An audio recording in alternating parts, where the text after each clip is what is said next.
Welcome to the Growth Buyer Podcast, where we engage with top business leaders who share their experiences and provide real insights that help them attract customers, retain staff, and grow their bottom line. Now, let's get started with the show.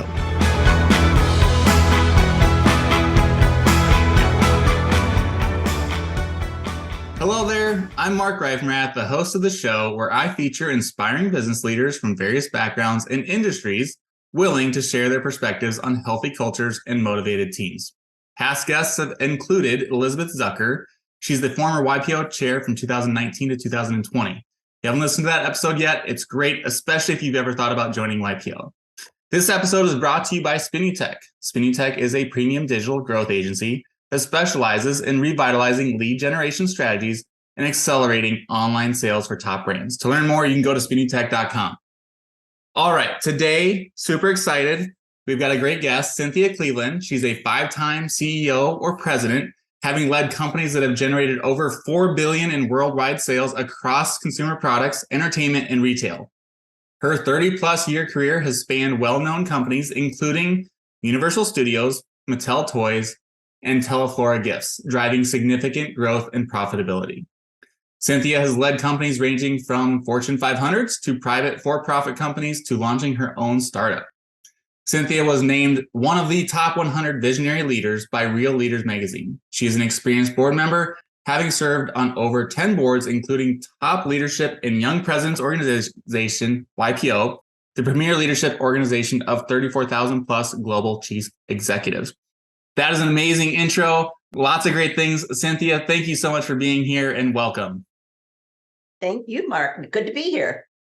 All right. I gave you a little bit of a warning for this question, but this is my favorite interview question that I ask when we're going through the hiring process. The only question I ask candidates at this point, but when you wake up in the morning, you're walking to your desk, whether that's in your home or in an office, what would be that walk-up song or entrance song playing in your head every morning? Well, it was funny when you asked it because the song immediately came to mind. And then I'm like, why on earth was that the song? And I was just looking at the lyrics while you were talking, and I think I know the answer why. So the answer is We Are the Champions by Queen. And when I look at it and I'm looking at the words, and it's about you win some, you lose some, but you just kind of persevere. And I think if there's anything that I've learned over the course of a long career, it's that resilience is the number one trait that makes people successful. And it's been the hallmark of my life. It's why I enjoy when I coach people now. I think a lot of it is about that. How do you pivot? How do you turn when things go differently than you expected, which they usually do? And I think I think Muhammad Ali or somebody is like, who wins? The person who throws the last punch. So I think when I look at it, there's actually some deeper meaning to it other than that it's just a kind of fun kicking song. So that's my answer for you. What do you think of that? I think it's great. There's no wrong answer. And, for me, I think I might have a mainstay, but it could change every morning too, depending on what fire you got to put out, what thing you got to solve for, what punch you got to throw that day. So I think that's a really good one that can get you fired up because every day as a leader is a little bit different. You don't know what it's gonna throw at you. So I think that's a great one. All right. So one of the reasons we're talking is because you've been in YPO for a long time. You've been very active in YPO for a long time.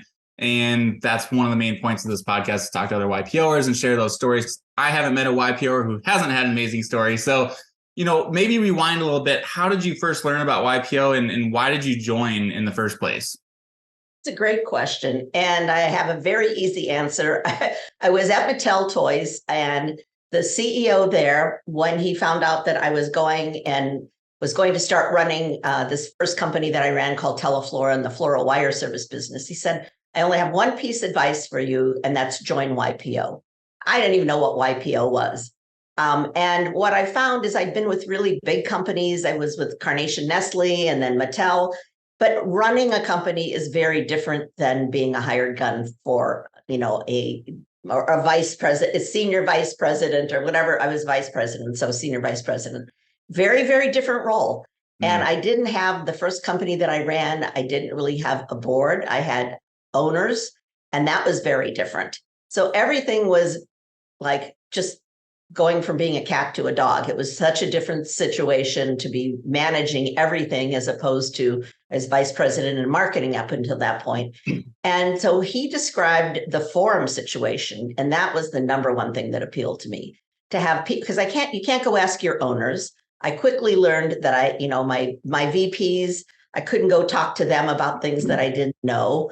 So I really felt very alone and wanted to find some sort of a resource to just be able to help me through being able to ask any question I had and not having somebody judge me for it. So that was it. It was the forum experience was why I joined. Yeah. And I think a lot of people have, if they don't know about forum, they quickly learn. I know that's the reason people stay. 100%. So somebody's listening doesn't understand. So forum is typically 8 to 10, occasionally a few more people, but you meet monthly, and there's a pretty strict process that we go through to discuss, what are the biggest challenges. One of my forum mates has a really great filter. What's the 5%? The 5% of stuff you don't tell anybody else. That's what you should be talking about this. And I always call forum, it's my cheat code, because somebody in that room has dealt with whatever I'm going with at least once, if not more than one person has, and more than once. And so that cheat code of time is just so powerful in that. And so let's stick on that for a minute. How have you been with the same forum? Have you been in multiple forums? What's that evolution look like for you? I've had a very long YPO career, so I've been in multiple forums. I think the longest one was 15 years. So we are still friends to this day. People moved, things happened, but my short code for forum is it's your personal board of advisors. Yeah. It's like if you had a board of advisors or a board of directors that was just really on your side, that's what it is. So it's the best of what you can get from a board of advisors or a board of directors without the judgment. So that I love that about it. Yes. Okay. So one of my passions and one of the core things of this podcast is culture and core values. So reflecting on your career and maybe even pre YPO and post YPO or having been in it now, how have your views, changed with culture and core values, especially if you've weaved into the different ownership structures? Do you feel like you've kind of maybe refined your view on culture and core values and how that's maybe become more solidified over time? That's a really good one. I would say I always had it. I didn't know that. I think I know more now what it is. Most of us probably have our core values that we know. And if you're the CEO of a company, you get to instill those to the degree that you can into the company. But it was having the ability to clarify them. And for me, it's been the understanding that I think one of the most important things is the people.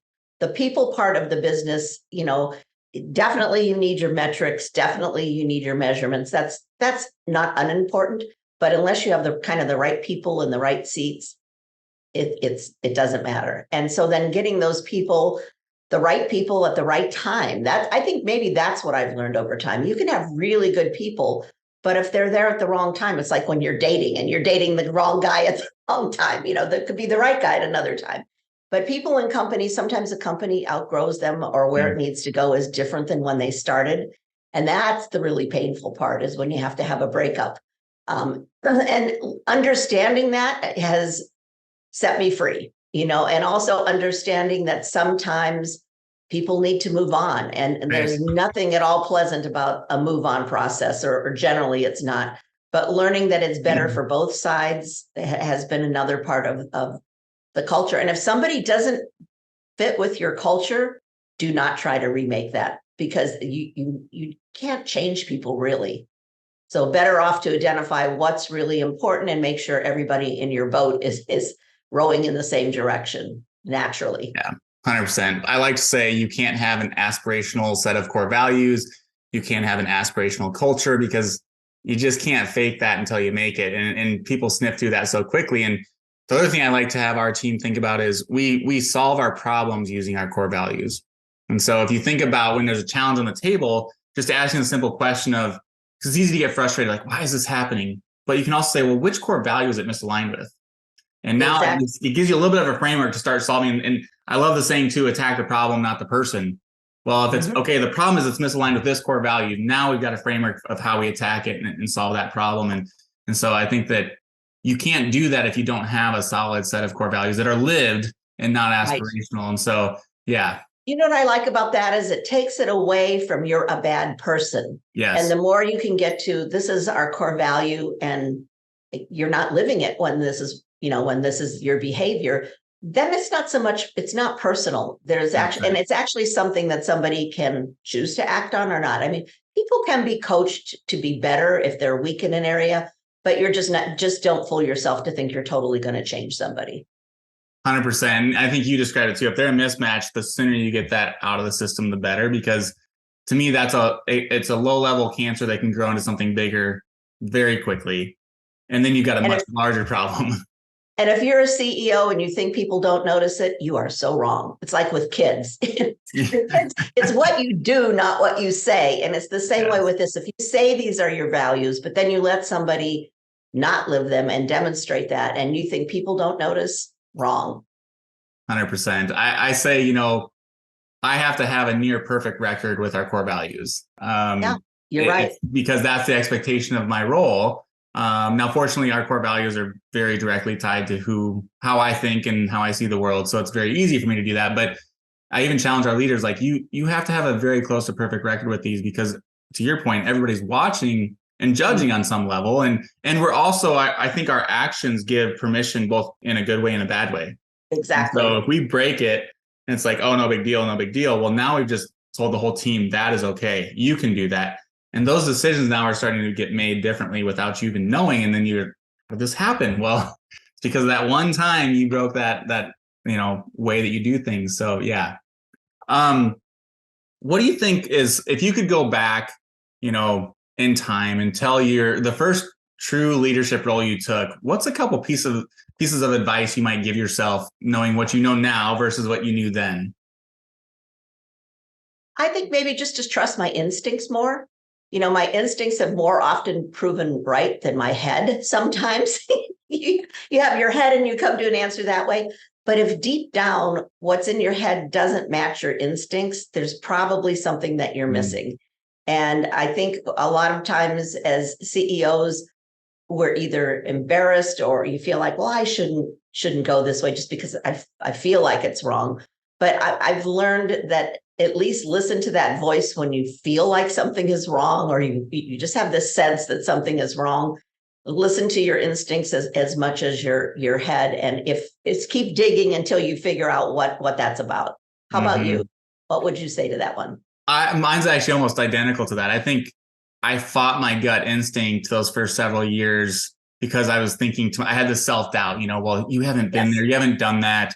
How would your gut know? And it could have been about a person, a situation, whatever. But I think, like you said, in time proved to me consistently that my instinct, my gut thought initially was right. And Right. so at some point, you're able to make faster decisions when you truly start to trust that. Because when you're leading, people want fast decisions. They hate Yes. indecision. They hate a slow response. And so getting to be able to just go in the moment, no, here's what we should do. And really running towards that, as opposed to, well, but how else could I look at this? Is that for sure right? Do I need to talk to somebody else? Do I need to? And you just get in your own way. And then all of a sudden you really made it a much harder decision than it really needed to be. So I think trusting my gut is 100%. I've said that before when I've talked to college classes and whatnot. And, as a young leader, that's also hard though, because you Yes. don't have the experience to know that your gut is always right. But I would also say, in the rare situation I maybe made the wrong decision, um, those were my biggest learning times too. So I Yes. love the saying, fail first attempt in learning. And so if Right. you think about, for my journey, when I, as a leader, or when Spinutech had a failure, those were actually big growth moments, not Sure. just learning, but even financially and stuff, because we changed something for the better. And so Mhm. I think when you look at those moments, you can either use that as a launch pad, or kind of take the victim mentality and like, oh, this happened, now we can't be successful. I look at it as like, what's the opportunity in that situation? And you've got to grab that and then run with it. The yin yang symbol the Mm-hmm. Chinese use? One side means crisis and the other side means opportunity. And so I always try to remind myself whenever it feels like a crisis, what's the opportunity in this Yeah. situation? Because it's there, it may be hiding, and it may take a minute or two before you see it and get past my whining over, I don't like this, but there's always an opportunity. So something that I think has, the world's changed a little bit in the last couple of years, if anyone hasn't noticed. And I think that one of those big changes, even just the way that we have to lead and the way that people want to be led. But something that I've tried to take pause for is saying to our team in these moments is, and this goes for good things too, because sometimes good things have a few bad things wrapped in them. And so when we land a big client, as odd as it may sound, sometimes our team is a little reluctant of like, oh my gosh, this is a big, like, what do we have to do? Can we do it? Like, there's a little bit of anxiety around it. And so I've said to them, all right, listen, step one, let the big emotion out. Big emotion could be, yay, we won. Big emotion could be, how are we going to do this? How are we going to resource it? How are we going to staff it? So let that big emotion out. Step two, celebrate. It's really hard to win right now. We forget to celebrate. And then step three, let teamwork make the dream work. But giving people, again, a framework of like, okay, yes, it's okay to have that big emotion, but then two, now let's celebrate. Don't forget that. And then three, let's go and attack that thing. There's a great scene in Saving Private Ryan, one of my favorite movies, where Tom Hanks, he's walking with his troops and they're kind of complaining about some stuff with the war. Why are we here? Why is this decision being made? We're hunting for one man and there's how many of us, and they say, what would you say to your superior? And he would say, well, I would tell him how great the war is going, what a great job he's doing, blah, blah, blah. And they're like, no, you wouldn't. And the point is, he said, you only complain up. I would never say to you, people who are ranked below me, how I really think things are going, because now I've given you permission to think a certain way, act a certain way. So he's like, to you, I'm going to say it's great. And then they said, now what would you really say? It's a great scene anyways. And so I've actually shared that scene with our team and saying, like, as a leader, you've got to have that open door to let somebody vent, good or bad, because sometimes that's all we need is just be heard. Somebody needs to be heard and you're that outlet, but don't let that happen amongst other, team members that are maybe equal or below in kind of the ranking. I look at I'm on the bottom supporting everybody, but it's just a nice way to think about letting people vent that. So let's go back to something though about the change in dynamics in the workforce. Sure. What have you seen as a new challenge that 3 years ago wasn't a thing?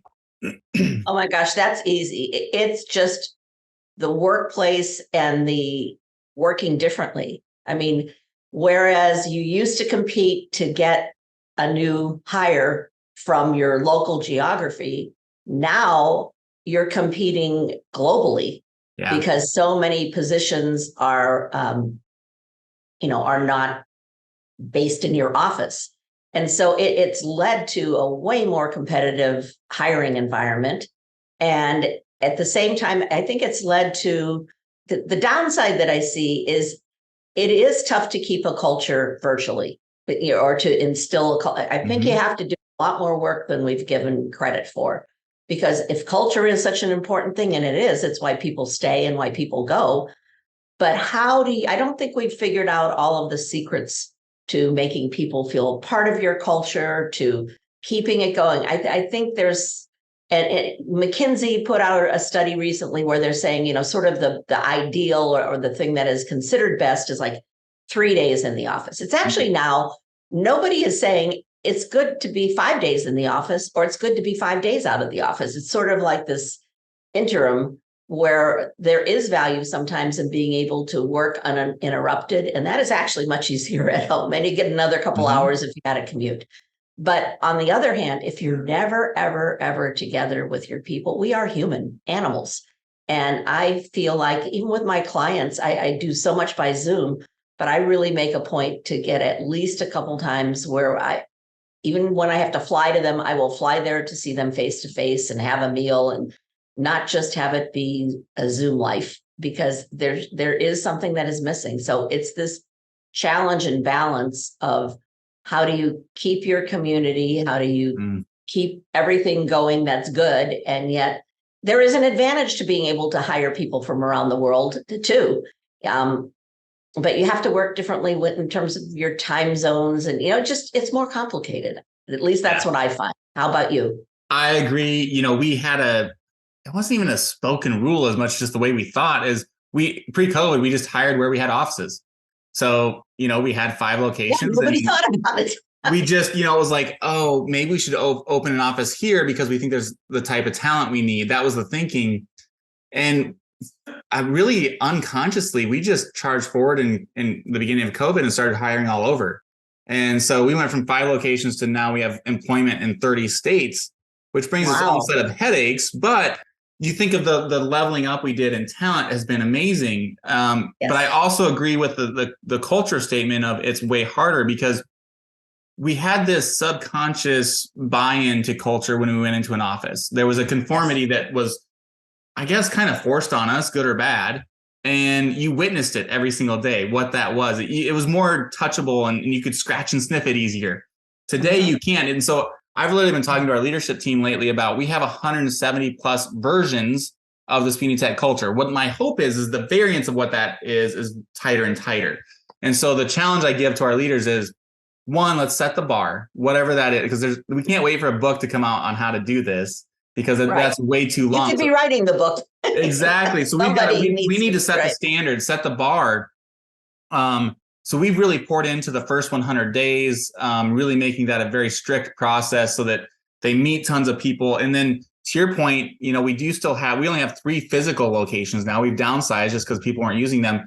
But we've tried to reinvest that money in bringing people together for team meetups. So if you're on the SEO team or the paid media team or whatever, they get together annually in person for about 3 days. It's a great process. And then the holiday party would be the second touch.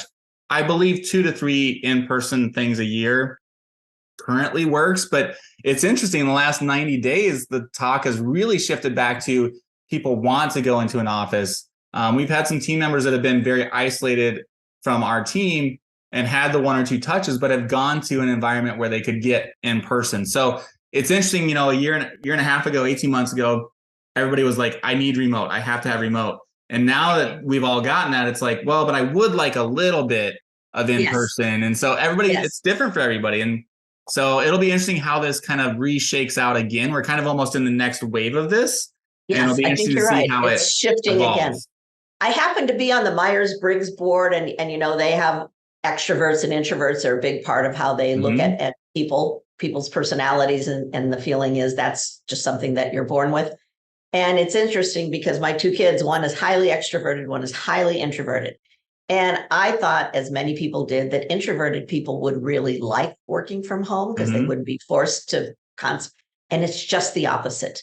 My daughter, who's the introvert, she's the one who started saying, I really miss that 1 to 2 days. And it turns out now I've seen some articles from experts, in the Myers-Briggs world, where it turns out introverts don't like it so much because it was giving them kind of a forced social situation that maybe it's harder for them to do. So being in the office a couple days a week and being forced to see people, it gave them some sociability in an easy way that here I would have thought it would be my son who would be like, I am losing my mind sitting at home. He's fine with it. And she was the one who wasn't liking it as much. So it's not always what you think it is.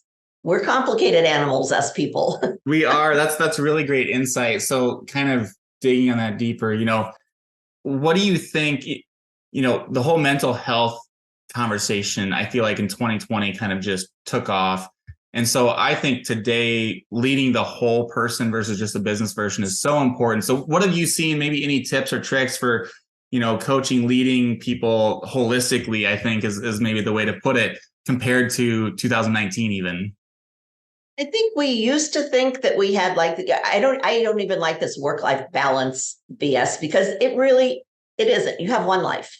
Yeah. Sometimes you're working, sometimes you're with your family. And I think what COVID has taught us is it is just one life. And so I think actually the parts of knowing when somebody's got a kid, knowing their dog's name, knowing their lives a little bit differently, I feel like that's actually for the better. And I think the more that we can, and I know really a long time ago, my second company that I ran, it was almost all women, which was highly unusual. It was called Imaginarium, and we were a high-end kids retailer. But my CFO, all the people in my office, all my senior executives happened to be women, which was pretty unusual.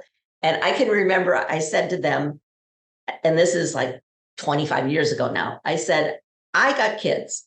I am not going to miss one of my kids' little things at school. And in the past, I've been in situations, even when I was running the company, where I kind of had to lie and pretend I had a meeting or pretend I had this or that. I said, I'm not going to lie to you, and I don't need you. I don't want you to lie to me. However, if that means if you've got a deadline the next morning, that doesn't change. So if you've got to go home and work until midnight to get it done, but let's just be honest with each other and give each other the trust that you're going to do what you say you're going to do. I have never had a more hardworking team in my life. So fast forward to today, I think the same thing can be true in this COVID environment. If we can have people have the ability, if they need to pick up their kids and then work, I know my daughter-in-law, she likes picking up our little grandbaby, but then she comes back and she'll work to whatever time she needs to work to. If you trust people, you usually get a lot more out of them than if you dictate. Now, that doesn't mean that you don't have to be there if you have a staff meeting. You got to work your life around that or whatever. But I just think there's an element of trust and one life and accepting. And people who, not even people with kids, but a lot of people at this point in life have maybe parents who are aging and they've got to get them to a doctor. And they were always kind of felt screwed because like, oh, we got a parental leave. But what do you have? How flexible is an employer going to be with me? Yeah. Well, I say be flexible, just be honest and be flexible with everybody. And my experience is you get a lot more than you give. So we have a simple approach and it's get stuff done. We say it maybe a little bit differently with the S word. GSD. And so I think, I agree. I think it's been beautiful to be able to witness a whole person's life, their kids walking in on accidents. I don't yell at the team. I kind of yelled at a team member during COVID. She was taking her daughter to a doctor's appointment. Hey, can I call you real quick? Yeah. I'm in the car. I call and she's like, I'm so sorry. I have to take so-and-so to the doctor's. I was like, hey, do not ever apologize for family. This is the one time you can, but don't ever do that again. Like it doesn't matter. Like, you do that. I know you're going to get your stuff done. We're fine. And so occasionally I have to remind people, but then going back to like when school got put back on and every parent is like, oh my gosh, now I got to deal with this, like drop off, pick up. Like it was just a whole thing. And so I think as a leader, what I recognized was it was an opportunity to eliminate a stress point, and so bringing everybody together in Zoom and saying, hey, if you're worried about it, don't have it be disruptive to your team or your clients that you work on. But aside from that, yes, drop your kid off, pick them up, whatever. If that means you work from 5 to 7 in the morning to get a little jump on it, then you do the school stuff. Great. Just don't get your stuff done. Don't have it be a problem for the team you work on or the clients you work on. And so, then it kind of is mentally freeing for people to think about it. And I agree. I think if you give people that trust, because as long as the job's getting done, why should we care as leaders? Isn't that what we really want? We want the output to be the same or better. And so I think before there was just such a strict thinking of work only happens in the office. It only happens between these hours. Right. And so I think it's a good thing because I'd be curious, I'm probably more effective myself from like 8 to like 11 at night sometimes. So I can bang out a ton of work in those. So not all the time, but every once in a while, family's busy. I might jump on and just take care of it. And I feel like I got a day's worth of work done in that hour and a half or 2 or 3 that I worked. Do you have a time of day that is better for you? I'm an early morning person, actually. So I love the quiet of an early morning and just, powering through things. And then I feel like, oh my gosh, I've really gotten a good start on this when I can get a lot of things kind of checked off and moving on. And for me, I've got clients all over the world. So I do end up early morning appointments for, some places. And it's just learning how to deal with what works best for you and adapting to the degree that you can. Just like you say, you figured out that's your sweet spot. I think as people, what I've learned, I'm involved now. We do DISC and I'm certified in that. People say, oh, which one of these things do you like? Which is the best one, the bright one? I say any that gives you insights. But the insights are really just about who you are, not about changing who you are. Mm-hmm. And then it's like, then you figure out the tricks for working with who you are. Like you figured yours out. Mine, when I'm probably too extroverted, if there is such a thing. And energy, extroversion and introversion is not about being friendly. It's about your energy. Where do you get your energy? I get my energy from people. Mm-hmm. So if I sit with a task too long, I find my energy waning. And so what I've now learned to do is I'll pick up the phone and call somebody, or get up and walk outside of my office. And when I was in an office where there were other people, go and speak to other people. Now I have to speak to my husband. Generally learn who you are, learn what your tricks are, and don't try to change yourself so much as try to find out how you can be most effective with exactly who you are. That's great. Okay. What's the best piece of advice on leadership you've gotten from another leader, any point in your career? Don't be afraid to make a decision. Few decisions short of death can't be unwound or changed if you need to. So you're better off making a decision, even if it's the wrong decision many times, than making no decision. And don't expect everybody to, the second part is just get over expecting everybody like you. Of course, I would prefer that, but not everybody's going to not everybody will like you no matter what you do. So just reconcile yourself with that, and then do what you think is right, because that's the right thing for you.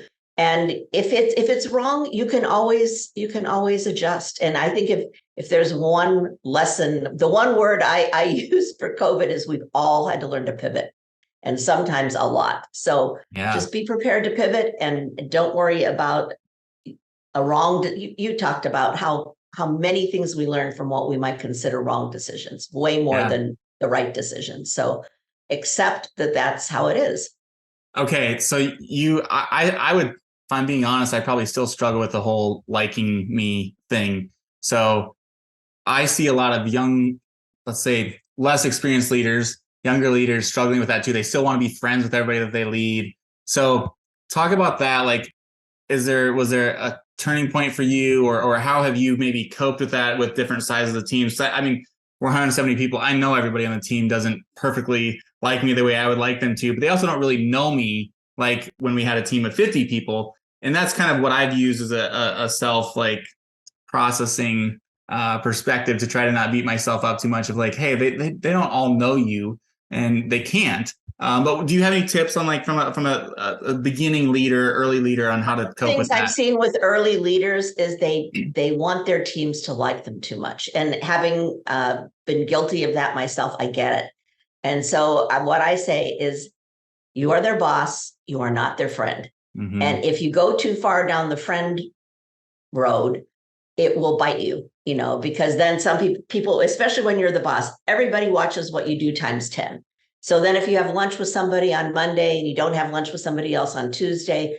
So it's like, I mean this, and I'm a very friendly person, but it's sort of keep your professional distance to a point. Mm-hmm. That doesn't mean that you won't ever do anything, but make sure you're not going out to lunch with somebody, the same person every day. And, you are their boss, and mm-hmm. don't try to be their friends. And I think people don't really, it's not appropriate to be their friends. And to the same degree, you are there to be their leader, and you don't complain to them. You don't whine to them, like what you said on the Private Ryan thing. It's all those little behaviors that when you add them up, being a leader means acting differently. Yeah. Agreed. All right. I'm going to bring it back to YPO for a minute. Sure. So there's a thing in YPO where we say, oh, this is an only in YPO experience, which just means it was something very unique via connection or experience that was had, really hard to replicate. Do you have an only in YPO experience that you're willing to share with the listeners? Geez, they have so many. I just don't even know. I mean, I would say generally speaking, then I'll give you one specific, is the global reach that YPO has. And when you go to something internationally, the people that you get to meet are just amazing. I mean, I've met presidents, I've met heads of state, people that you would never on your own really have easy access to. Of all of the people that I've met, there were just a very few people who I felt like their power. And one of those was Nelson Mandela. And I had the opportunity actually to meet him twice, one with YPO and one when I was with Universal Studios. And it was the same both times, whether he was with a group with YPO or I had a one-on-one with him with Universal. And he was just somebody who, my goodness, you just felt like his aura. Like, this is somebody who is different than your average bear. And then you listen to the stories of peace and reconciliation and how he forgave people for and all the horrible things that happened to him. I just felt like, I don't know if I'm that good of a person. But you could just feel this was a different kind of a person. And on the other end, I've been impressed with both Bill Clinton and surprisingly George Bush Jr. were both people who, meeting them in person, had that little extra special something. Now, when you meet Clinton, you can understand he could sell anybody anything. The one that surprised me more was Bush. I think he is way underestimated in terms of his intelligence and including me. I mean, I think the media made him out to be somebody dumber than who he actually is. He's actually a pretty smart, funny person. So just being able to have a conversation with somebody like that is something that I would never experience in my normal day-to-day life. And people around the world, it's really hard to have prejudice when you know somebody from a different culture. And so I think that's been the biggest gift to me. And now my children are grown and they've gone on a number of YPO events and they've got friends around the world. And I don't know how I would have ever had that experience of having friends with so many different points of view, being from such different cultures. I just find that fascinating and enriching. That's been one of my biggest, I'd say, life-changing things with YPO is just the people I know around the globe and the tight connections I have with people across the US and even just like countries close to the US.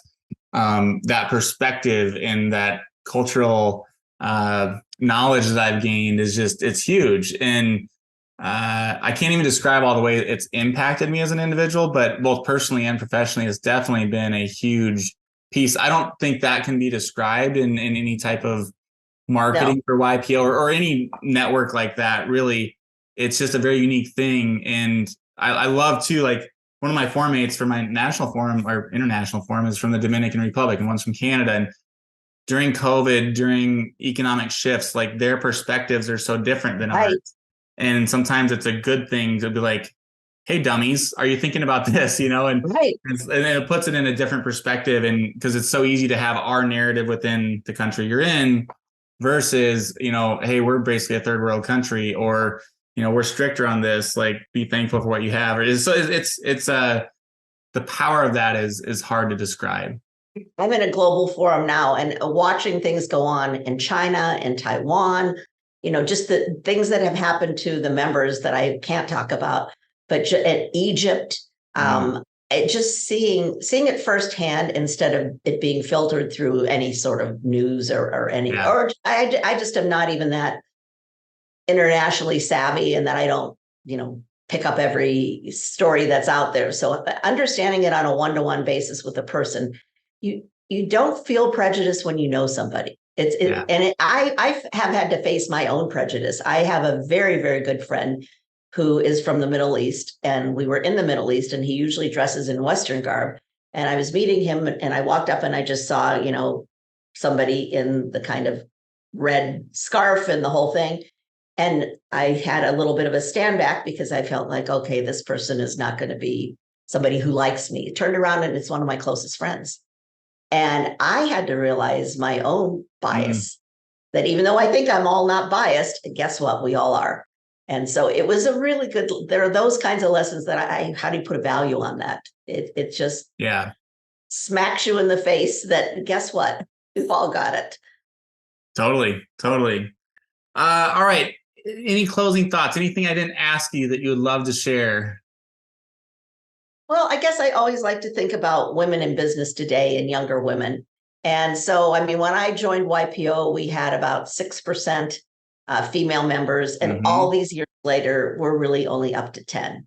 And that to me is kind of a huge disappointment, to be honest with you. Now, we've done some incredible things. You probably know Mary Baker and Athena, and we've done some things. I headed up the Women's Network for several years before going on the global board. So I've looked at this from all kinds of different perspectives.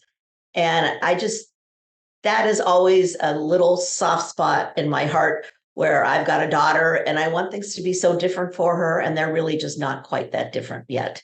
And so anything that we can do to continue to encourage young women to want to be leaders. And I think COVID, there were some setbacks with that because of, at the end of the day, the child rearing in certain parts fall on the mother. And so I hope that we can continue to inspire our young female leaders, because we're really missing out. And it's not just female, it's anybody who's different than the status quo. How do we continue to inspire everyone to have a seat at the table and everybody's voices to be heard? Because whether it's your board, whether it's your company, the more you have diversity, and I don't just mean in the way people look, but the way people think, which is a little harder to tell. But I'm a big fan of the most successful companies are diverse. And so I'm just pushing till my dying breath on making sure everybody's voices are heard.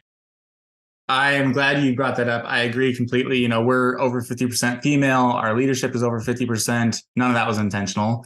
We put the best person in the seat. It was plain and simple. And I agree. I think the more diversity you have on teams, it's healthy. I think Abraham Lincoln, he went through some stuff in his days, right? He had a great quote about, opposing opinions. And he would say, I don't like it, but I want to learn more about it.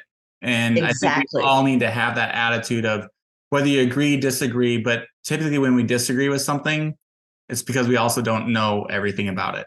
And so going to people and asking them, hey, if this is awkward for you, I get it. But, when the BLM movement happened, I went to a team member in their situation. I just said, hey, would you be willing to share your a little bit more about your personal life? And we had what was intended to be a 20-minute conversation turned into an hour. And I was pretty much doing the listening, but I'm from small town Iowa. And so, I wanted to gain a different perspective, because I knew that I probably had some level of a subconscious bias that I didn't even know I had, because I wouldn't describe myself as anything other than open to anything. But to your point, you had a reaction. Well, do I have that and don't even realize it? And so I think if we're all just open to learning more about opposing opinions, doesn't mean we have to agree with them afterwards, but at least we know more. And I think that's a healthy place to come from. And being in marketing, we do digital marketing. Yep. I think having team members spread out across the US right now is great. How do you celebrate this holiday? How does your family do this? And so seeing some of the conversations on Slack now about asking, does anybody celebrate this holiday? To be able to lean into that for our clients, that's a true business game that we can have of saying, hey, we actually have a perspective on this that, 3 team members were able to share. We wouldn't have had that 3 or 4 years ago with the teams being in, 3 to 5 cities, basically all from the same areas. So I couldn't agree more. I have a young daughter. She's just going to turn 6 next week. So yeah, I want the world for her. I don't want anybody blocking the amazing things I know that she can do, nor for my sons. And so I think we want to, as leaders, encourage that opportunity, not unintentionally block somebody or not give somebody an opportunity that they very much deserve. Well said. Well, I've enjoyed this. Thank you, Mark. Thank you for having me. Absolutely. Thank you very much for coming on. Where can people find you if they want to get active on LinkedIn? Give us. I'm on LinkedIn. Cynthia Cleveland at CEO Coaching International is my email. So find me, and I'm always happy to connect. As you now know, people is my happy place. Yes. So I'll never say no to a connection. Awesome. And if I can help, it's my main happiness in life as well. I like helping people. Excellent. Well, thank you so much for your time. I've really enjoyed this conversation. I know that anybody that listens to this is going to as well. So thank you very, very much. My pleasure. Take care. All right. Thanks for listening to the Growth Fire podcast. We'll see you again next time, and be sure to click subscribe to get future episodes.